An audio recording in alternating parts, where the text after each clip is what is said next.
हनुमान जी के जीवन की ये विशेषता है कि जो भी उनके संपर्क में आया वो किसी तरह उन्हें भगवान के करीब ले आए। विभीषण उनसे लंका में मिले।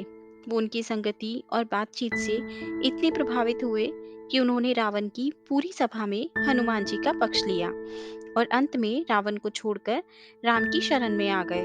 उस समय सुग्रीव द्वारा विरोध किए जाने के बावजूद जब श्री राम ने शरणार्थियों की रक्षा के लिए अपनी प्रतिज्ञा घोषित की, तो हनुमान इतने अधिक प्रसन्न थे कि उनका वर्णन भी नहीं किया जा सकता। हनुमान जी तुरंत विभीषण को प्रभु के पास ले गए। उनका एकमात्र काम है कि भगवान की शरण में आने वाले की सेवा करना और उसकी मदद करना। जब सेतु बांधना शुरू हुआ, तब हनुमान जी कितने ही पहाड़ उठाकर लाए, उसकी गिनती नहीं की जा सकती। सेतु पूरा बंधने को आया, तब भी वो उत्तर से पहाड़ लेकर आ रहे थे। इंद्रप्रस्थ से कुछ दूर पहुंचने पर उन्होंने देखा कि सेतु का कार्य पूर्ण हो चुका है।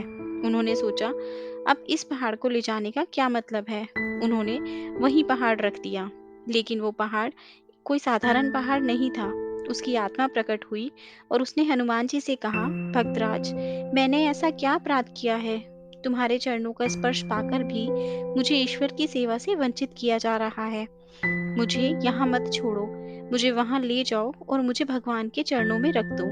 अगर धरती पर जगह नहीं है तो समुद्र में डुबो दो। अगर मैं प्रभु के काम ना आ सकूं तो इस जीवन का क्या लाभ?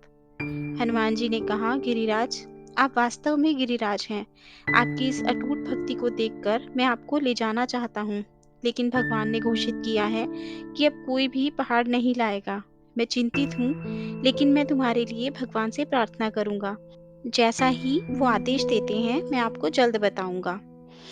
हनुमान भगवान के पास पहुंचे। उन्होंने भगवान को गिरिराज की सच्चाई और प्रार्थनाएं प्रस्तुत की।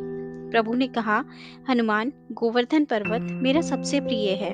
आपने इसका उद्धार किया है। आप जाओ और उसे बताओ कि द्वापर युग में मैं कृष्ण के रूप में अवतार लूंगा और इसे वृद्धजनों की रक्षा के लिए इस्तेमाल करूंगा। हनुमान गोवर्धन पर्वत के पास गए और गिरिराज गोवर्धन को भगवान का संदेश सुनाया। हनुमान की कृपा से गोवर्धन गिरी भगवान के परम कृपा के पात्र बन गए। यह भगवान की लीला का हिस्सा बन गए। इसके लिए गोवर्धन पर्वत ने पूरे एक युग तक इंतजार किया। तो दोस्तों, आपको हमारी आज की कहानी कैसी लगी? आप हमें कमेंट करके जरूर बताएं। हमारे चैनल पर नए हैं तो हमारे चैनल को सब्सक्राइब करें और ये वीडियो अच्छी लगी हो तो दोस्तों के साथ भी शेयर करें। धन्यवाद।